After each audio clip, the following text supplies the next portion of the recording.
प्रस्ताव पारित करने के उद्देश्य से आज बुलाया गया है। ये देख करके हमें आश्चर्य होता है कि गिरगिट की तरह कैसे रंग बदला जाता है। समाजवादी पार्टी का यह आचरण आज यहां देखने को मिल रहा है। जो जन्मजात महिला विरोधी हैं, जिनके रग रग में नारी का अपमान है और जिन्होंने हमेशा जब भी समाजवादी पार्टी को प्रदेश के अंदर सत्ता में रहने का अवसर प्राप्त हुआ है, उस समय इनके रहते हुए जिस प्रकार की घटनाएं, बर्बर घटनाएं,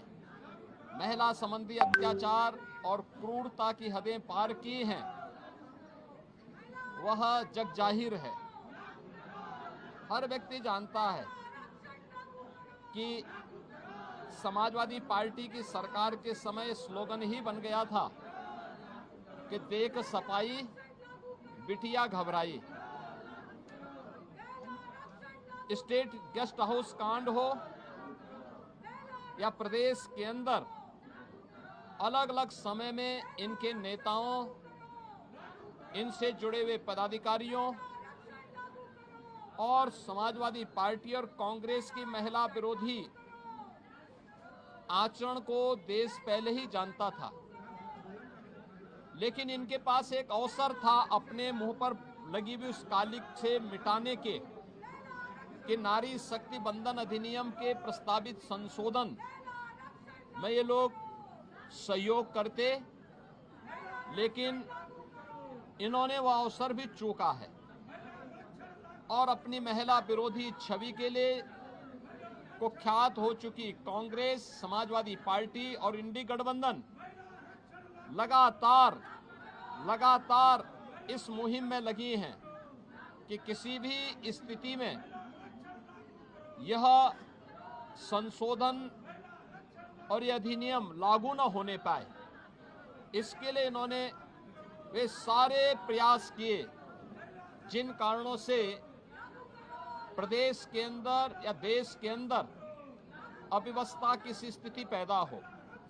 आज उसी पे चर्चा करने के लिए सदन उत्तर प्रदेश विधानमंडल का यह सदन प्रारंभ किया जा रहा है। इसमें उन सभी मुद्दों पे हम चर्चा करेंगे। एक तरफ प्रधानमंत्री मोदी जी के प्रति आभार व्यक्त करते हुए उनके नेतृत्व में नारी गरिमा की रक्षा के लिए, नारी गरिमा को सम्मानजनक स्थान दिलाने के लिए, नारी स्वावलंबन और सशक्तिकरण के साथ साथ नीति निर्धारण में उनकी सहभागिता किस रूप में भारतीय जनता पार्टी और एनडीए आगे बढ़ा रही है, तो दूसरी तरफ सहबानो प्रकरण से लेकर के अब तक लगातार नारी शक्ति बंधन अधिनियम के संशोधन को प्रभावी ढंग से लागू करने और समय के पहले उन्हें आरक्षण की सुविधा का लाभ प्राप्त हो, इसके मार्ग में बाधक बनी Samajwadi party, Congress, DMK, TMC और इनके अन्य सहयोगी दलों को एक्सपोज करने की दृष्टि से इनके समय में कहां पे महिला विरोधी गतिविधियां किस रूप में चलती थी, कैसे आधी आबादी के हक पर ये लोग डकैती डालते थे, इन सब मुद्दों पर भी आज व्यापक चर्चा होगी। मैं अपील करूंगा विधानमंडल दल के सभी माननीय सदस्यों से कि वे इस चर्चा में भाग लें और अगर समाजवादी पार्टी और कांग्रेस में नैतिक साहस है तो वे चर्चा में भी भाग लें। चर्चा में भाग लेने के साथ साथ इस बात का स्पष्टीकरण दें कि उन्होंने संशोधन विधेयक का समर्थन क्यों किया, उसके विरोध के पीछे का उद्देश्य, जो नारी शक्ति बंधन अधिनियम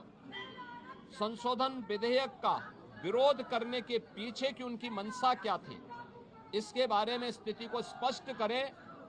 और अगर उनको लगता है कि उनके नेताओं ने गलत किया है, समाजवादी पार्टी या कांग्रेस के नेताओं ने गलत किया है, तो उनका दायित्व बनता है कि वे माफी मांगे या फिर इस निंदा प्रस्ताव को पारित करवा करके कांग्रेस, समाजवादी पार्टी और नारी शक्ति बंधन अधिनियम के संशोधन प्रस्ताव के समर्थन में वे लोग यहां पर अपनी स्थिति स्पष्ट करें और उन नेताओं की निंदा में भागीदार बने जिन लोगों ने इस महत्वपूर्ण संशोधन के माध्यम से आधी आबादी को 2029 में प्रस्तावित किए गए संसद और विधानसभाओं में आरक्षण का लाभ प्राप्त हो और उनका राजनीतिक सशक्तिकरण की दिशा के लिए उठाए जाने वाले कदमों से वंचित किया है, उसके लिए दल माफी मांगे और इसी दिशा से आज के विधानमंडल दल की कार्रवाई आगे बढ़ रही है। और उसी के लिए विधानमंडल दल के कार्यक्रम में भाग लेने के लिए एक दिवसीय विशेष सत्र में भाग लेने के लिए आने वाले सभी सदस्यों का मैं हृदय से स्वागत करता हूं। धन्यवाद।